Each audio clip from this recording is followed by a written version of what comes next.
Hey, Intro to Algebra, you have three things on your Khan Academy list today.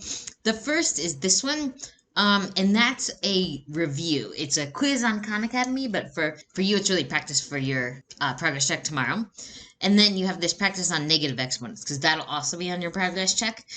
And then you've got this article called Negative Exponents Review, which really just goes through how negative exponents work. So let's just look at that first. This is how the definition of a negative exponent works. And it gives you a video if you need to look at it. So a few examples here, and it lets you do some practice. So 4 to the negative 3, we know that means 1 over 4 cubed. So that's got to be this one.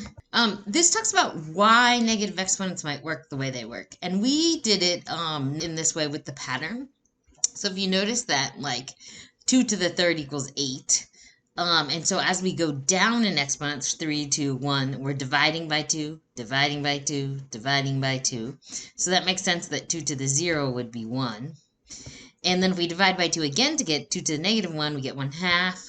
And divide by negative 2 again. This is the justification that we used, so you can always go back and look at those previous videos if you want to look at that. Okay, let's do a couple of these practices together. This is just like the example we saw in the article. 5 to the negative 2 we know means 1 over 5 squared. That's what the negative exponent means. Now, this is just giving it to you in the opposite order. So 1 over z to the 7th. With negative exponents, we could write that as z to the negative 7.